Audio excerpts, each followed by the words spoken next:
Hi guys, and welcome to this video where I'm gonna be showing you a little bit about Apache Airflow. Hopefully this will be part of a series where we will start on this video on how to install this product, a brief introduction of this product, and then deep dive a little bit more into how it can be used in your production environment. So official website for Airflow is airflow.apache.org. So it's part of the Apache Foundation, and it is a platform created by community to programmatically alpha, schedule, and monitor workflows. Um, it has several principles. It's scalable, dynamic, extensible, elegant. It's written in Python, as a useful and very beautiful UI. Plenty of different types of integration also with cloud, such as GCP, AWS, and Azure. It's easy to use and it's open source. Um, we will be using Docker to install it, so make sure you have this. This is to ensure maximum compatibility with all of your different operating systems. So this will work on Windows, will work on OS X, and will also work on Linux. So let's get started. So in order for us to get started, as I said before, we will be using Docker and especially this Docker Airflow image by Puckle. I will share the GitHub link on the description of the video, but it's github.com/puckle/docker airflow. This is the description, and there is a little bit of a way to actual get started. What we will be using is Docker Compose, and I will be using this Docker Compose local executor YAML. So what I'm gonna do is gonna open it up. I'm gonna take it as raw. I'm gonna copy it.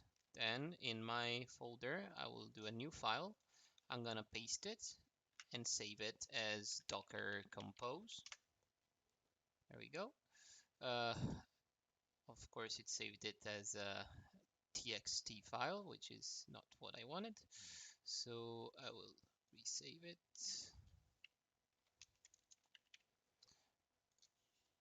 You can go down and find YAML. Okay, I'm gonna save it. And now it changed it, of course. And this one we will just delete. Okay, so we have the following configuration for this Docker Compose. It kind of explicits two services, as you can see. The first one is Postgres, which will be used by Airflow itself to handle the task database and status. And the second one is the actual web server, which depends on the Postgres that we said before. The image that it's going to be pulling, it's Puckle Docker Airflow 1.10.8, and then it does have this mapping of the local DAGs folder to this USR local airflow DAGs. So in order for this to work, we're gonna have to create a new folder called DAGs. And then it's gonna launch the web server command and expose the port 8080 to this host. Now, what we are going to do is to kind of launch Docker Compose up. Before doing that, we're going to switch this environment variable from N to Y so that it does actually load the examples. Then we're going to open a new terminal, and I'm going to say Docker Compose up. And it's going to take a little while, so I'm going to stop the video here and come back as soon as this download is finished. So once it's finishes downloading, you're gonna have a few commands into the terminal, as you can see, a few output from the Airflow application, as you can see, and it actually says that it's searching for files into the DAGs folder, so it's looking for directed acyclic graphs inside this folder, and it says there are 23 files in this folder, and this is because we selected load examples to Y. In future videos we are going to show how to kind of create our own DAGs, and now we can see if airflow correctly started or not. So I'm gonna open up Chrome. We're gonna go to localhost 8080, and as you can see, you have the airflow UI loaded. Let's just browse a little bit into the UI and how it actually works. So you have the first tab where you can see all your DAGs and its status, their status. So if they are turned on or off, and you can select this tick here to switch them on. The name of the DAGs, the schedule, so how frequent they are scheduled, who is the owner, the recent tasks. So as you can read, this the status of tasks from all active DUG runs or from most recent runs. Then you have the last runs, so the execution date, which is blank right now since we didn't execute yet, nothing yet. Then you have the status of all previous DAG runs. And then some quick links like trigger DAG, see a tree view, graph view, and we will deep dive a little bit more into these kind of things. Then we have other useful kind of tabs that we will look into them later on, such as the logs, the jobs, and the diagrams. They also have some admin configuration, the users, the XComps to pass values in between tasks, variables to share variables among tasks within the DAG. Then you have some quick link to the docs and some information about the Airflow version. So let's get started by deep diving a little bit into an example bash operator and understand a little bit how DAGs work. So this is a fairly straightforward example, and as you can see, it has this run. It's a directed acyclic graph, means there are no cycles, and there is a direction from one task to another. So these three go into this run after loop, and then you have this run this last and also run this, and from here you can see the different kind of tabs.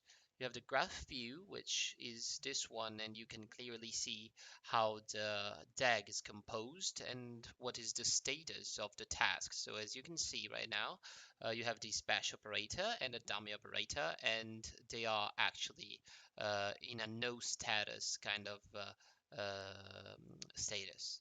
So what we're gonna do right now is to look how is it gonna work if we turn on the DAG and then we say trigger DAG. So we're gonna manually trigger the DAG, and as you can see on the top it says trigger the example bash operator. And in the meanwhile, on the tree view, you can see how this activity started. So a DAG run was started, and it's actually uh, you can see the starting time and the state, which is currently running.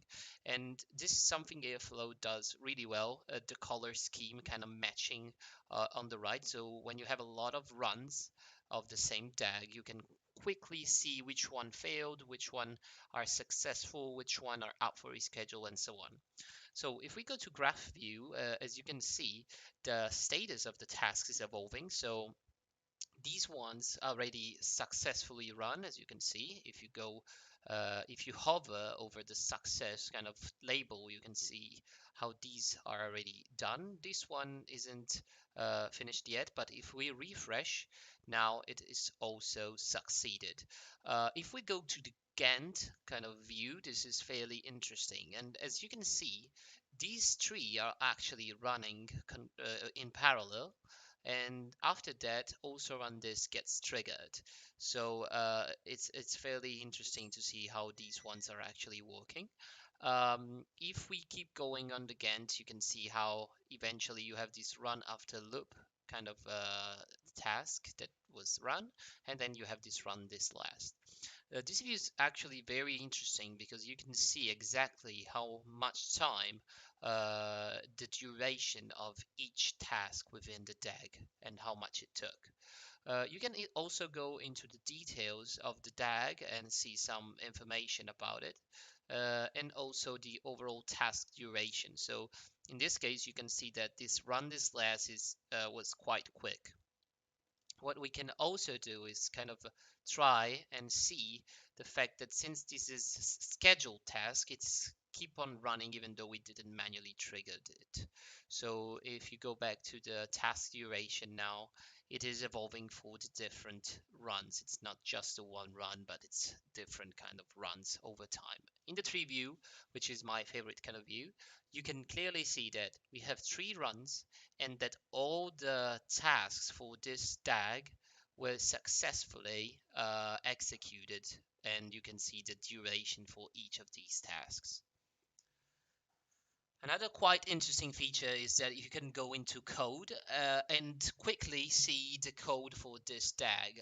We will deep dive into how to build a DAG and how the DAGs are structured in later videos, so I will not go into it too much right now. But overall, it's nice to see that you can quickly go into the code tab and see how everything is working.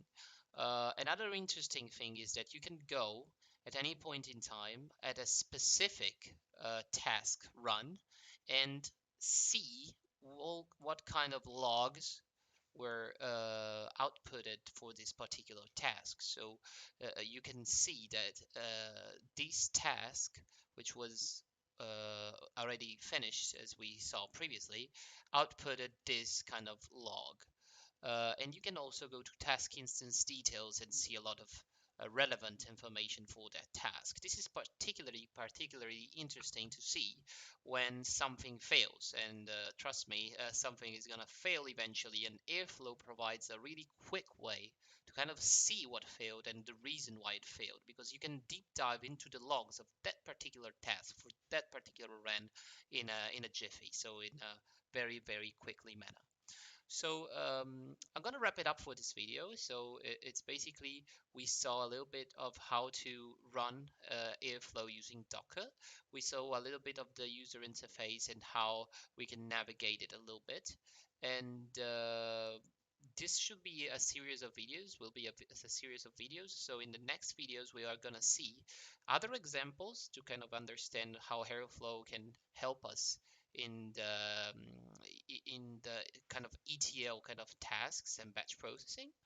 And also we are gonna deep dive a little bit more on the code side to actually build DAG.